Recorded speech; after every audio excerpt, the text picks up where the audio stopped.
Our first step was to draw a bouquet of dried-up roses pinned to the wall in the classroom. A classmate took the desk right in front of the flowers, and I sat just behind him with a plan to take the better position once he left. I sketched the first jagged, cartoonish outlines, and they looked ridiculous.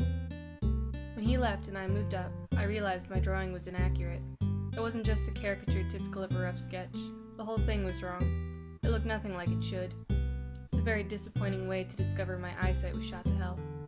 All I could do then was fix the shapes and proportions, then pack up and get ready to start shading the next day.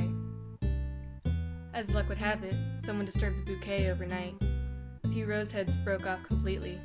Others were crushed and mangled. There was no point in using it as a reference anymore.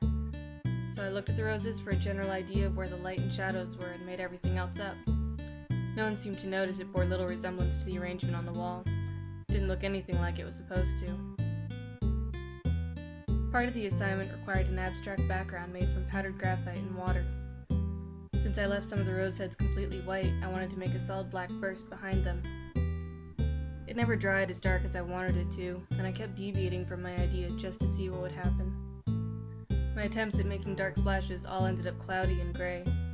After blowing the pigment around with a straw, I was too lightheaded to stand or make reasonable decisions.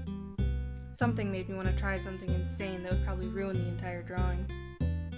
I took my remaining graphite and mixed it with the barest amount of water, then dumped the black mixture onto my paper. I went back to blowing it around with the straw until I fell over and my head hit the floor. Eventually, I sat up and peeled off the masking fluid, ripping my paper in the process. I threw it in the corner until I had to bring it to class.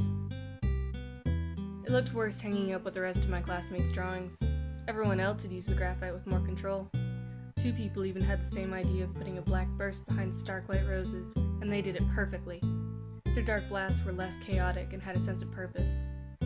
Mine looked like an explosion of I don't know what the hell I'm doing. Positive comments opened critique.